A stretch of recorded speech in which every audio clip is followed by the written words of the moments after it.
Right. Hey everybody, it's Kevin McCarthy here.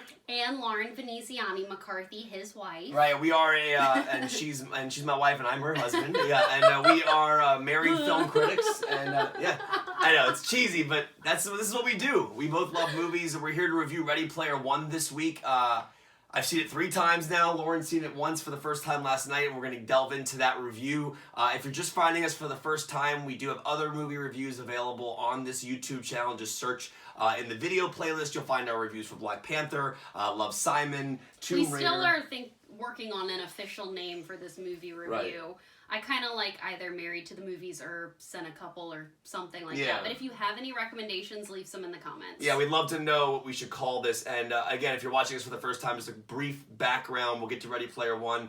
We met in a movie theater in 2012 in a movie called Safe House. Yes. And in DC. Literally. And we got married at Hotel Monaco right around the corner from that movie theater. Yeah, and we fell in love over a movie called Drive, which is the Ryan Gosling film, Nicholas Winding Refn's movie. It had come out prior to that, clearly, and we had just kind of bonded. But it was like when we had met, it was Blu-ray already. It was on Blu-ray, and it was kind of like it didn't get a lot of awards or anything, but we had met during awards season, and we just basically talked about our love for Drive. And Drive is honestly still my favorite movie of the past 6-7 years, whenever it came out. Yeah, it's some of the best. Nothing's topped that for me yet. Some of the best sound design ever, and that shot when Gosling's driving the car with Christina Hendricks in the back, good. And just that sound. I basically bought a Mustang because of that movie. Yeah, it's a great film. One of the best soundtracks ever. That movie Cliff means Martinez. Yeah, the score, everything like that movie means so much to us. So that if you're kind of getting an idea of where our movie taste lies, that's kind of the movie that kind of we found together. My favorite movie of all time, and Lauren can give hers as well. I have 2. Terminator 2: Judgment Day was the first movie I ever saw that kind of made me fall in love with movies, and then True Romance. Those are my 2 favorite movies ever. Not best, favorite. Well, we obviously like a lot of different movies, but I would say Cruel Intentions is my favorite movie ever.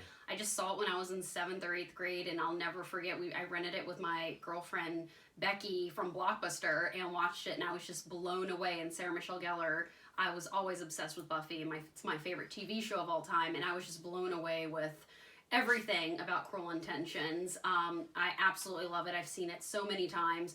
And then I guess I would say either a tie or my second favorite, totally different, is It's a Wonderful Life with James Stewart. I probably watched that movie for the first time in 3rd, 4th grade around Christmas time with my family, and I just love the message so much. It's that's a movie that did not do well at the box office and got acclaim over time, and there may or may not be a little connection to that film in Ready Player One, which I basically turned to Kevin last night and was like, yeah, it's funny because without spoiling anything, there are some of the movies we just mentioned in the past couple minutes of this podcast are movies that are referenced in Ready Player One. My scene, Lauren looked over at me and kind of knew that it was the scene that I loved, and then her scene, I knew immediately when I first saw it that it was going to be something that she was going to be very happy about. So and this is going to be a total non-spoiler review of Ready Player One. I mean, Kevin's seen it 3 times, and I'm sure could tell you every single thing about the movie. No, I still don't know all the references. There's so many of them, and there's a lot of movie references in the film, and we won't go into every single movie that is mentioned, but I think if you are a movie lover, there's no way that you're not going to like or love the film. It's just not possible. Yeah, and again, based on the book by Ernest Cline, I'll give a brief plot description, no spoilers. I've read the book, I did not. Yeah, I read the book, exactly. So this will give you a perspective. So if you're watching, if you didn't read the book, Lauren will give you that perspective. I'll give you my perspective from the book. But luckily, the movie is different enough from the book that you don't have to have read the book or know of the book to enjoy the movie. It's that much different. Also, the movie does a great job explaining the whole plot. Basically, the idea is it's in Columbus, Ohio, 2045, and essentially people in the world are escaping to this virtual reality called the Oasis because real life just to them isn't as great as what they can do in the Oasis. The Oasis is created by a gentleman named James Halliday, played by Mark Rylance. He passes away. before he passes away, he develops a contest where he's hidden an Easter egg somewhere in the Oasis, and there's 3 contests, and the first person to achieve the winning of all 3 contests and get to the egg and perform whatever they need to do, that's the person who's going to take over the Oasis, which is worth over $500 billion. Right. And so in the beginning of the film, we meet Wade Watts, played by Ty Sheridan, and his character is one of the pivotal people trying to win the contest, essentially. Wade Watts, I love the name. Like, Yeah. he says a superhero name. Yeah, and that's how actually the book opens, which is interesting because that line ends up about 20 minutes into the movie. The line about Wade Watts and his name being like Bruce Banner or Peter Parker, like kind of the double first letter. So that's the plot. So I'll let Lauren take it from here. And I mean, to be honest, like, I had seen the trailer multiple times. I've seen so many TV spots for the trailer. Basically, I guess whatever I watch on TV, they've been promoting to that audience because there have been so many TV spots. So I feel like I've seen all the trailers multiple times, but still didn't really get like a full grasp of what the movie was about until I watched it. I thought Ty Sheridan as our lead was great. I loved him. Olivia Cook. And you've seen Mud. I never saw Mud. I saw Mud. Was he very good? I Yeah, never saw I mean, Mud. it's been a long time since I've seen it with Matthew McConaughey, but that was like his breakout. That was like, a big movie film. for him. Yeah, He was great in that, but I mean, this film, like, he really carries this film well and this character well. Olivia Cook, who plays Artemis / Samantha in the film, I mean, she's great. I think Mark Rylance, he's so good in this film, and he deserved a nomination for Dunkirk. I mean, just the yeah. way. Well, he was probably like the best overall performance in Dunkirk. Just yes, minimal. He's so subtle, but he Yes. delivers lines with such emotion. Just the way he says things. He's like, "Are you ready?" Like in the movie, when he says it as his Avatar character, I'm just like, "Oh my god!" It just brings me to tears the way Mark Rylance Every delivers single his dialogue. actor in the movie is amazing. Simon Pegg, Ben Mendelsohn as well. What I personally loved about it is I thought that Steven Spielberg did such a great transition of being in the real world in Columbus, Ohio, when we're actually seeing the actors, to seamlessly going into the Oasis, which I know Kevin's going to get technical on this later, but he shot the real world, the set in Columbus, Ohio, on film, and then going into the virtual reality world in the Oasis, it was digital, and the 3D was so good. I actually am not a huge avid 3D person, but this film made me believe, like, wow, 3D can actually contribute to a movie again. Like, we watched Scorsese's Hugo the other day here on our 3D TV, and I was like, I feel like there's no movies anymore where 3D actually contributes to the story like Hugo. And this film, I was like, wow, the 3D is amazing here. We saw it at the Lockheed Martin Theater at IMAX Theater here in DC, which I highly recommend if you're in the DC area. It's probably the best theater to see it in this area. But I love that the transition from the real world to the Oasis was so seamless. I felt like I was in that world. I loved all the pop culture references, the movie references. I think Back to the Future is the most rewatchable movie of all time, and there's so many references to that film. So many other films as well that I don't want to get into because I don't want to spoil anything for anybody. But I just had such a fun time with the film. I cared about all of the characters. I honestly can't wait to see it again and like bring my brother and family who are also big moviegoers and to see their reaction to the film, honestly. And something Lauren touched on, which is very interesting about the real world versus the digital, goes into a big theme of the film. The whole theme of the movie, in my opinion, the importance of the story is just the idea of living in reality and not we're on our phones all the time, we're on our computers all the time, we're FaceTiming, we're texting, but we're not doing a lot of things in person. Did you feel like when you're reading the book that was like a big theme as well? Yeah. I mean, so is that like a big theme in the book too? Yeah, it came across more in the movie because of the aesthetics of the visuals that Spielberg did. And Lauren mentioned 35 millimeter and digital, and I think that's, to me, it's a subtle thing that is probably the most important thing in the film, in my personal opinion. Because and we'll get to the 3D too, because Lauren mentioned Hugo, and like that's a whole other such situation where directors using 3D as a story element versus a gimmick. Right. Versus just being like, hey, you can either see it in standard or 3D and pay a couple extra dollars for 3D. If IMAX 3D is recommended or at a theater near you, I highly recommend seeing it that way. I mean, Hugo and this movie use 3D as a way to immerse you in the environment versus story. throwing stuff at your face. Nothing really comes out at you in Ready Player One. It's more of the depth of it. There's some scenes with like coins that maybe like have a little shift towards the front of this frame, but it's more of the whole visual setting of the Oasis and immersing you in that. And the whole and Spielberg has said this is not my thought process, but I think this is brilliant.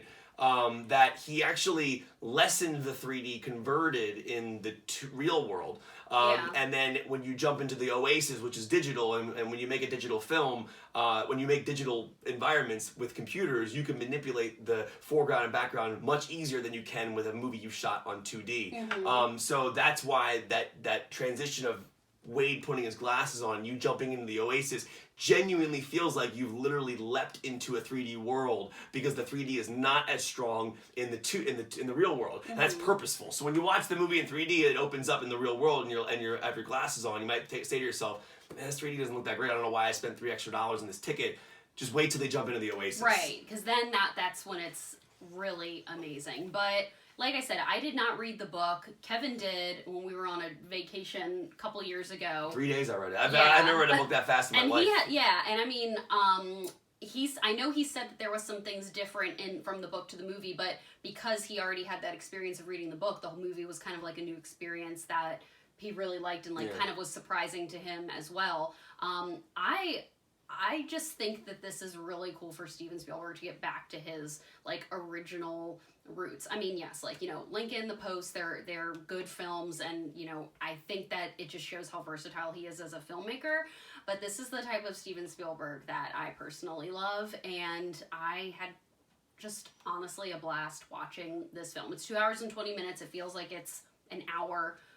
I gave it a 4.5 out of 5. I felt maybe they could have the only reason I'm giving it a half star is because I know people are going to ask, I felt like maybe a little bit could have been trimmed down in the middle, but I really loved it. 4.5 out of 5 for me. I want to mention 2 technical things. My wife, I told her before we did this video today that I was going to get into some of the technical stuff. And he did. And she knows that. And I know it can be a little, like too inside baseball, but there's 2 things I want to mention that I think are very important. One, Lauren already touched on, was the 35mm digital aspect of the movie. So, as I mentioned earlier, the theme kind of being this idea of real world being imperfect or grainy or not and pristine. I love that theme of the movie too. Yeah, and then the digital environment is like perfect, right? Yeah. So Spielberg shot 35mm film in the real world because he wanted it to be grainy and like a little bit real looking, but also like the real world, specifically with the villain aspect of it, Nolan Sorrento's Ben Mendelsohn's character.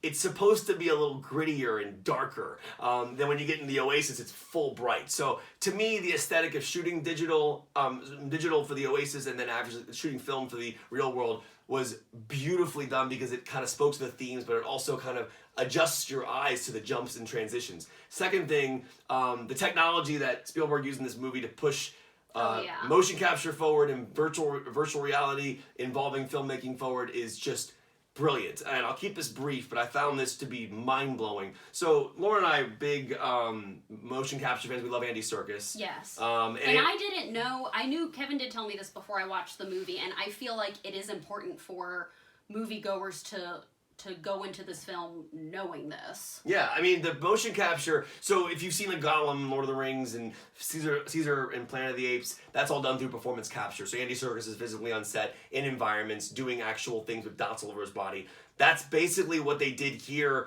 with... In the Oasis scenes. In the Oasis scenes, but Spielberg kept them in a white volume. So actually, interestingly enough, Andy Serkis can actually go out into the environments in real world situations and shoot his performance capture stuff on stilts, and then they can create the character from that. Spielberg still kept it in the motion capture volume, but reason for that is because the Oasis is digital. Right. So the cool thing is that the Oasis doesn't exist, clearly. So how do the actors know where they are?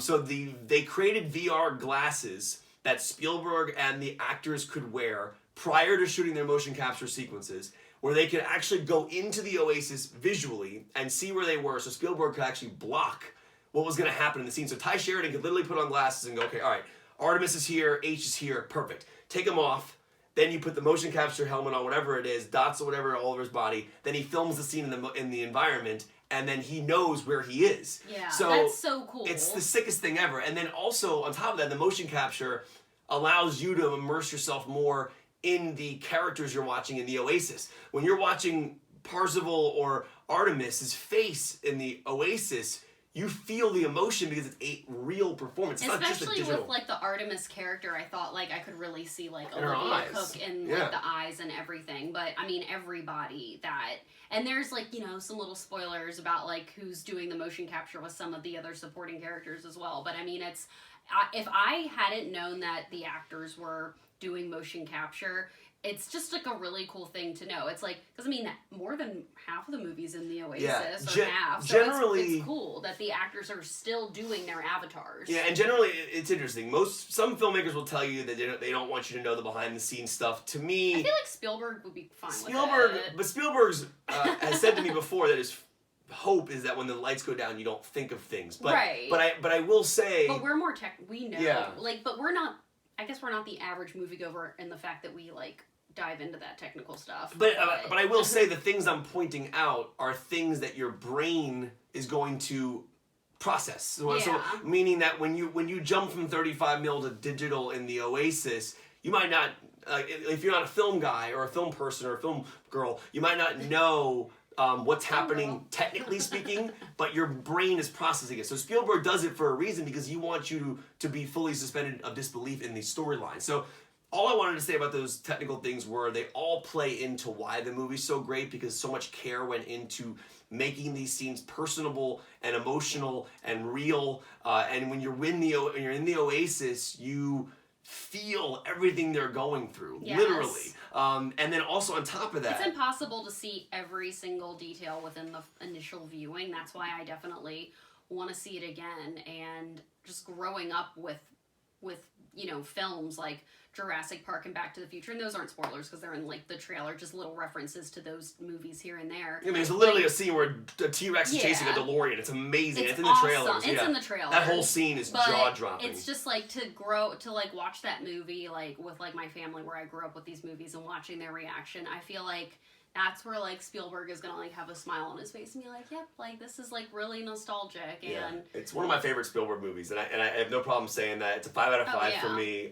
Kevin's first 5 out of 5 of the year. Yeah, it's unbelievable. And I last night just sitting in the theater with Lauren and turning to each other during the two moments that, because there's one moment specifically that meant so much to me, and then a moment that meant a lot to Lauren, that it was just special to have that. But also, one key thing about this film, I don't know if you agree, I'm sure you agree, is that the references don't overpower the storytelling. No, they're honestly just fun. And there are a lot of references, but you don't need to get them all. No, you don't need to get them all. I mean, like Kevin, you can watch Kevin's interviews, but even like the actors that like played, they didn't even know every Ben Mendelsohn reference. Didn't know.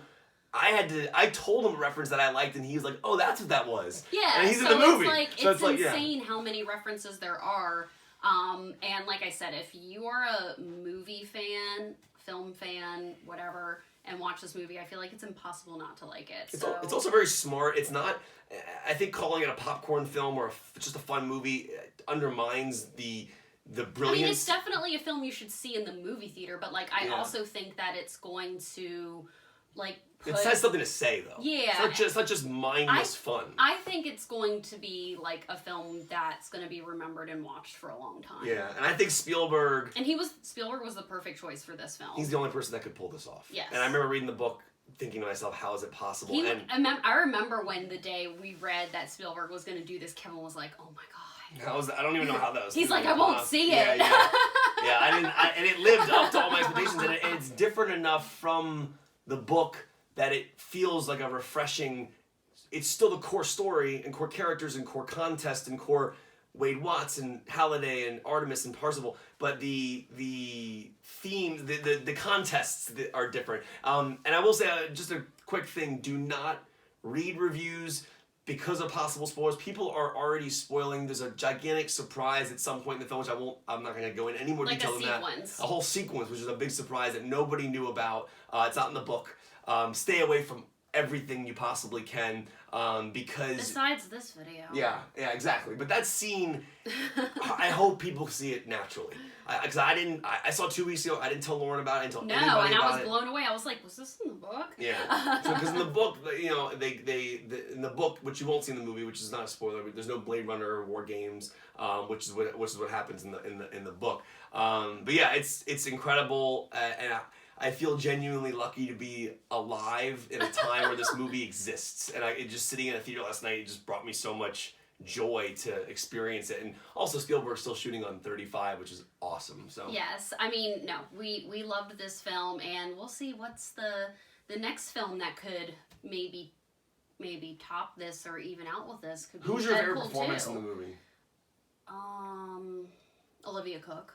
I think I'm Mark Rylance, but Olivia Cook's great. Oh, Mark Rylance. I mean, he's gonna be one of my favorites of all time ever. But like, Olivia Cook. I mean, you like the romance of it. Talk about that a little bit. Oh yeah, I loved like that was honestly my favorite part. And I was like, I wish there was like, you know, some more romance and stuff. But looking back, as I thought about the movie all day since just seeing it last night, I was like, it actually really circled out throughout the film perfectly. I thought Ty Sheridan and Olivia Cook had great chemistry, and when the two actors meet for the first time in Columbus, Ohio, the real world setting, I thought, like, my girlfriend and I turned to each other, we were like, this is so good. Yeah. So I loved the romance aspect of it, and I was blown away by Olivia Cook, honestly. Probably Olivia Cook, and then Mark Rylance, and then like I said, every actor is good in it. There's not a bad performance. Yeah, I know. We gotta wrap this up. I just like a good female character, and I thought Olivia Cook blew it away. Yeah, the romance was great. Yeah, and one other thing, Alan Silvestri's score, which is incredible. Spielberg. This review's gonna go on for like. Yeah, but real fast. But I have to mention, because to me it's exciting that movie has this much to talk about. Yes. And there are little like the Back to the Future, like little hints and stuff with the score. So in Spielberg's career, in his actual theatrical career, he's only made 3 movies ever without John Williams. Quincy Jones did Color Purple, Thomas Newman did Bridge of Spies, and now Alan Silvestri's doing Ready Player One. Silvestri scored Back to the Future. So you'll get those themes throughout the movie. They bring in the DeLorean revealed theme. But the one thing Spielberg does great here is he balances score and soundtrack.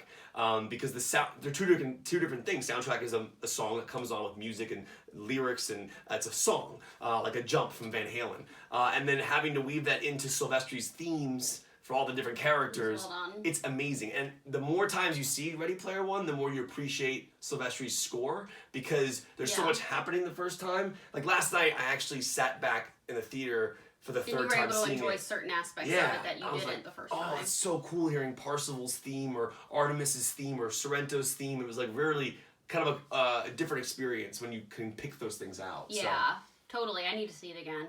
But yeah, I mean, 4.5 out of 5 for me. Loved it. Recommend seeing it in the theater. I think it'll be in the theater for a long time. See it on the biggest and loudest screen you can find. Are you recommending the IMAX 3D? Oh yeah, I am. And like I said, like I'm not a 3D advocate, but if you're seeing it in a massive, big IMAX 3D screen, I think that you'll really enjoy the experience. Yeah. All right. Well, I'm just very happy that I can sit here with my wife and talk about movies like this. This is really cool. So I'll be hearing about this movie for a long time. But thank you for letting me get technical. I just wanted to mention a couple of those things because they're very cool. But 5 out of 5 for that. 4.5 out of 5 from Lauren. We'll be back, and next week I have to look what's coming out, but we'll have Infinity War coming up. Yes, I'm excited to see that. April 27th. Our review will be out for that on April 23rd or 4th. I'll double check that. Follow I think Lauren. We're seeing it the 23rd. Right. Yeah. So follow Lauren on Twitter. Oh yes, DC Film Girl. And your Facebook. DC Film Girl. And then your website is dcfilmgirl.com. Mine's Kevin McCarthy TV. And if you live in the Baltimore area, you can watch my wife on WBAL, which is up in Baltimore, and I'm in the DC area. I'm obviously on Fox 5, which is the account you're watching this on. But yeah, thank you for tuning in, and send us some names and tweet us your review of Ready Player One. We'd love to see what people are thinking. Yeah, we have been reading all the tweets, and like we're sending people suggestions on where to see it on Twitter, so we appreciate the comments. Yeah, and again, she didn't read the book, and I did. So you're two people who love the film for different reasons, and the romantic element was Lauren's favorite. And so check us out on social media. Thank you so much for watching, and go see Ready Player One. It's awesome. Bye.